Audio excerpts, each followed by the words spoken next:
Hi, it's Dwyer, gamblersadvisory.com, here with some thoughts on this weekend's fight between Piotr Wilczewski and James DeGale at 168 pounds. Before I go further, just remember the opinion you should follow should be your own. Just consider this video to be a second opinion from a complete stranger online.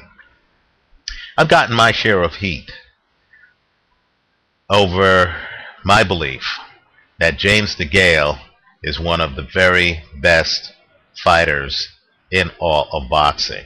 DeGale's on my top 10 list pound for pound. Let's talk about what he does, and let's talk about ambush fighting, right? Not everything I say is going to apply to his fight against Wilczewski. If you're Paul McCluskey, and I'm just naming a guy who's associated with the style, if you're a dominant counterpuncher, then when the other guy comes in, you know how to make him miss. You're moving at the waist, right? You're moving your head. Your upper body's on a swivel. You know how to make him miss, and you know how to come back with a counter, right? So the guy comes in, throws something at you.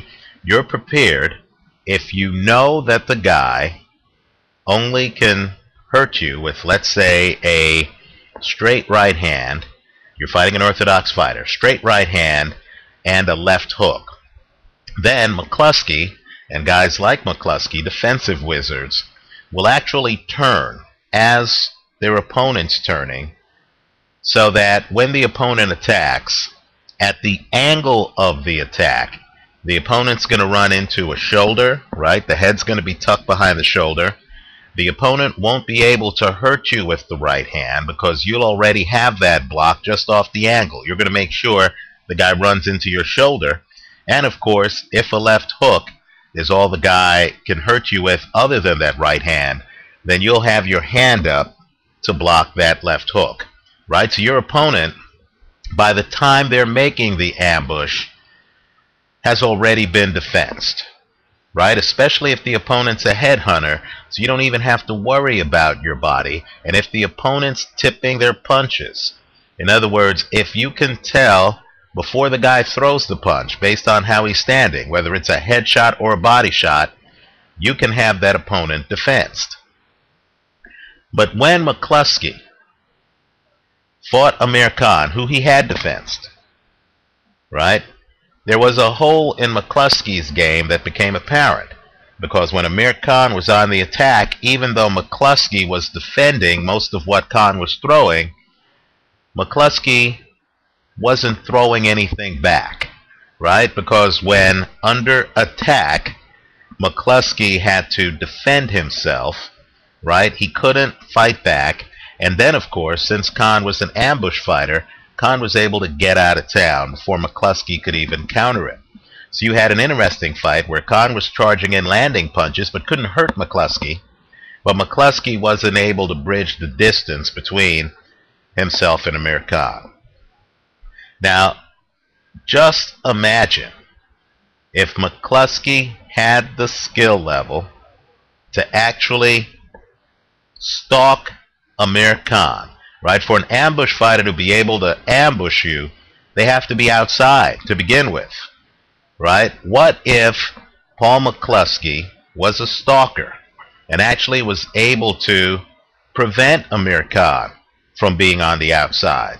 What if he's walking forward, walking down Amir Khan, right? And Khan, of course, realizing that at certain angles, if he jumps in, his right hand's defensed.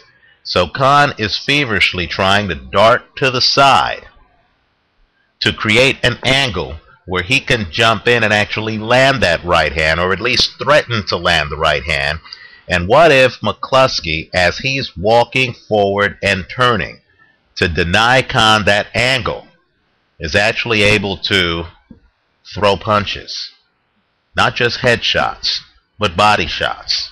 And what if, even on a Khan ambush, what if McCluskey was defensively gifted enough to actually defend himself while he's throwing punches, while he has an ambush fighter backing up, right? Very few boxers in the sport can do that.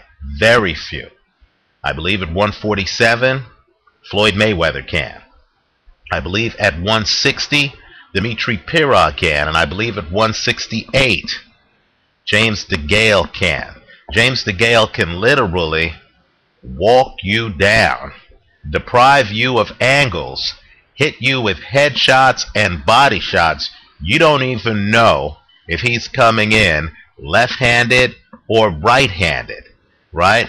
Ambush fighters are finished against James DeGale. Quite frankly, I think James DeGale would beat Sergio Martinez, the 160-pound champion, who's a bit of an ambush fighter, right? Because DeGale literally stalks you, deprives you of the opportunity to be outside, and when you come in, he has what Adam Booth, David Hay, and George Groves' trainer calls a blender. So when you come in, you're getting hit with literally an assortment of punches from angles that DeGale has figured out you're vulnerable. So had DeGale been Paul McCluskey against Amir Khan, what would have happened is, first off, Khan would find that he had a lot less of the ring to operate in. Then, of course, when Khan jumps in, he'd find that, just like he found with McCluskey, his right hand was defense, right? He's hitting shoulders. His left hook is defensed, right? DeGale, like McCluskey, would have been fighting low, so it would have been tough to hit his body like Khan hit Marcos Maidana's body. But the wrinkle is, DeGale wouldn't even follow Khan after the ambush. DeGale is skilled enough to follow you during the ambush, right? So it's kind of hard to explain, but let me just say this. Piotr Wilczewski has only been stopped once in his entire career. He only has one loss, and that's to Curtis Stevens. I'm expecting James DeGale to dominate this fight in such a way that I'm expecting DeGale to get the stoppage, right? Fight might be too risky to bet on otherwise because, of course, DeGale is an overwhelming favorite even though he's fighting the European champion.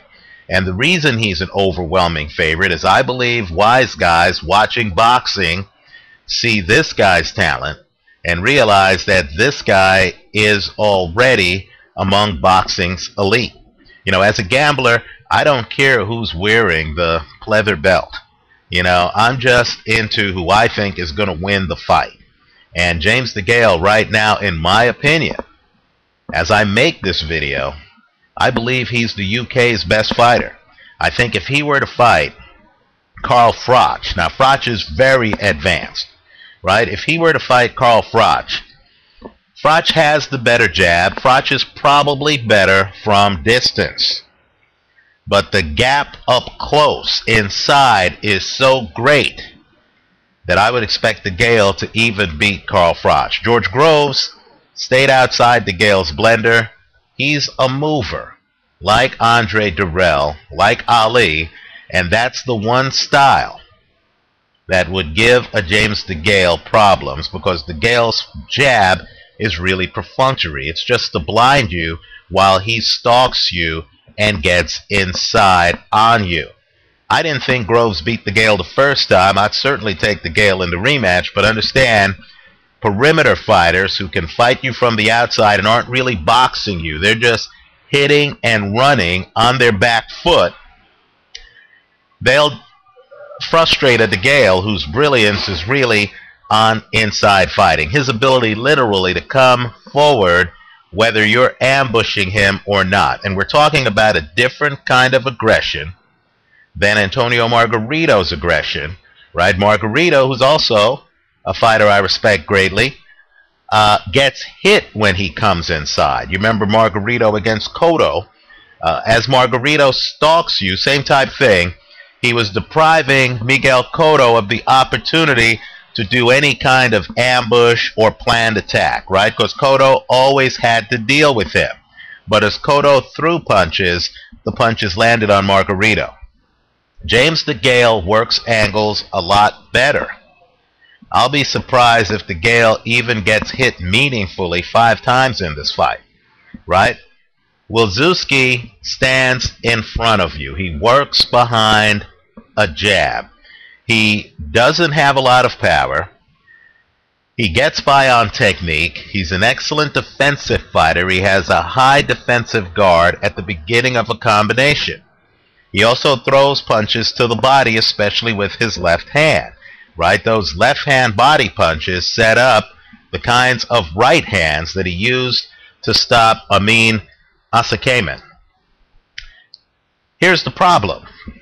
I've noticed that Wilczewski, while he defends himself at the beginning of a combination, doesn't defend himself at the end of the combination. So what I think is going to happen is I'm expecting James DeGale to come forward. I'm expecting Wilczewski to come forward. I'm expecting these guys to throw punches, and what you're going to notice is that DeGale, and this is footwork, right? DeGale's going to be off at the side of Wilczewski. In other words, DeGale's a complicated fighter who's going to come forward. He's not going to fight you head on. He's going to be a little off at the side. He's going to be throwing combinations. The combinations are going to be James Toney type combinations, right? Body and head, middle of a combination. He's going to be rolling with punches. I believe he gets inside Wilczewski's jab.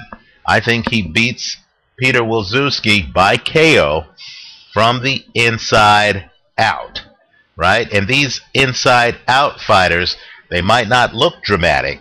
Think Adlanir Solis in the heavyweight division, but they're highly effective. They are very difficult to deal with, right? Especially when the guy knows how to cut off the ring.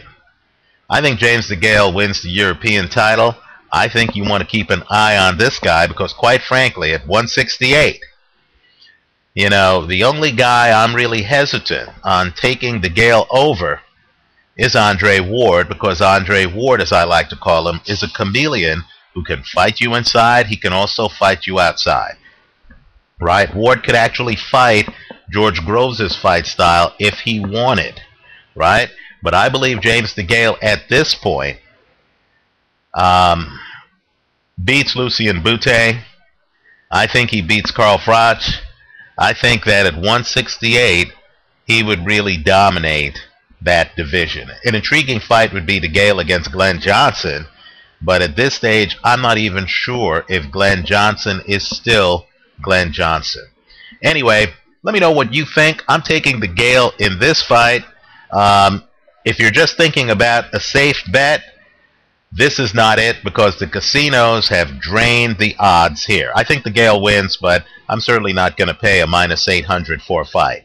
If you're a risky method of victory gambler, then I would certainly look long and hard at DeGale by KO, because I believe DeGale gets the KO in this fight. I don't think Wilczewski, 3 or 4 punches into a combination, is going to know how to continue to defend himself, and he doesn't hit hard enough to keep DeGale off of him. And let me just say, as you hear all these boxing pound-for-pound lists, and as they list all of these champions and all these weight classes, just ask yourself, isn't it true that in boxing sometimes the best fighter in a division doesn't have a belt? If that's the case, then any top 10 list should list guys who don't formally have world titles. And I'm just here to say that if you just go off talent, in my opinion, James DeGale belongs on the list. Excellent fighter. I'm expecting him to pick up the win this weekend. Let me know what you think. Leave your comments for me here on YouTube. Visit us at gamblersadvisory.com. All I ask is that win, lose, or draw, leave your post-fight report here. Thanks for watching.